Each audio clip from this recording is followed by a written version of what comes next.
Now, let me run through a few things here because I want to leave you with some questions that I hope will help you as you prayerfully consider how you can participate in what Jesus is doing, has been doing in GCI to start some new churches, not as an end in itself, but as a part of the natural process of making disciples, equipping people for ministry, developing and deploying new leaders who can lead ministries, and then going out and into the mission field and starting some new churches through that process. Just like for you to ask yourself some questions when you go home. Start now. Some things to pray about. What is Jesus doing in your community, where your church meets or where you live, where your small group may be meeting, and who can't you reach? No matter how hard you try, that for whatever reasons, this is a people group or a community that somehow you're not able to reach. And then ask, who could a new church reach? And who maybe a new church would be the best way to go about reaching these people. And then how, and this is really important, how can you, as a congregation, as a pastor leading a congregation or ministry leaders, how can you help start a new church to reach those new people? What are some steps you can take? Praying for workers, preparing workers and leaders to send into the harvest. And what about your vision?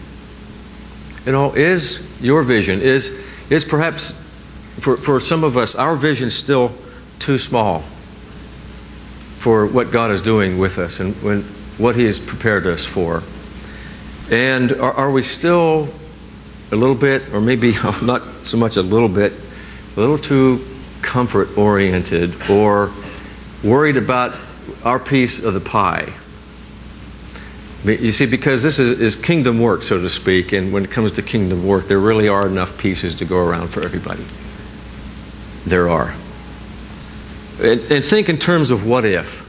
Ask yourself some what if questions. What if 10% of our congregation started a new church, started to work together intentionally to learn what are some of the first steps and then some of the other steps that can be taken to prepare, not for next year, but maybe a year, 2 or 3 down the road to start a new church?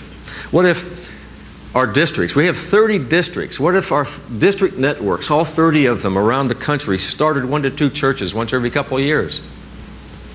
And those churches started some new churches. We got a multiplication thing going here. By we, I hope you understand. I don't see this as a thing we can do. I see this as a thing of participating in what the Spirit's been doing all along, and we're simply joining in. What if all of our congregations started to set aside merely a 2% of the church budget to support church multiplication somewhere, or to prepare to do it themselves? What if? What if in GCI USA we started 1 new church every month? I mean, is this so impossible? This is happening in other places. And will it happen? How it will happen? How quickly it will happen? We'll see. But it is something that's been going on. It is something we've been brought to this place to do. And what if we started to work together intentionally in confidence in the provision of the Lord of the harvest, and not fear and concern about what we don't have and what we might lose and what we can't do, but just looking at what Jesus can do, has been doing, is doing, and what could possibly happen with our participation in that. Now, in the Q&A that we're going to have after lunch, you're going to have a chance, as I say, to ask some questions, and we're going to take some time to go through some nuts and bolts, more of the kind of the nuts and bolts of steps to take, working together as districts, small churches, larger churches. So I invite you to come to the workshops, and we look forward to your questions. If you'd like to have one of us in the church multiplication team to come and visit your district or your church, we'll help you take a look at some first steps to take. I'd like to invite you to Church Next training. It's our intensive training to help pastors, ministry leaders, and potential church planters learn what they need to do to take those steps towards starting a new church. It's August 24th through 28th. It's only a month away, but it's not too late to register. Love to have you come. And if you can't come, maybe you can help somebody come. Maybe you and your congregations can help somebody in your church or your district attend this. We have one district that's, the churches within this district, it's Sam Butler's district, they're sponsoring Sam to go. The churches are all gathering together, they're catching this vision, they're saying, hey, we can't do anything now, but we can start to help some. We want Sam to go and learn some things and come back to us, so maybe you can do that for your pastor or somebody in your church or your district pastoral leader. We'd love to have you come.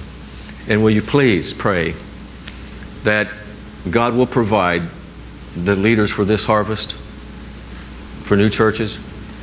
And will you please pray that the Spirit will continue to give us discernment to see what our next steps are as we intentionally and faithfully follow Him. And I know I know you want to look at where in the Spirit you've come, folks. What is there to be afraid of? Come on. Think back 14, 15 years. Coming up on the 15th anniversary in a few months. Come on. Afraid of what? Give me a break. You are a part of some of the most courageous people to come along in a long, long time.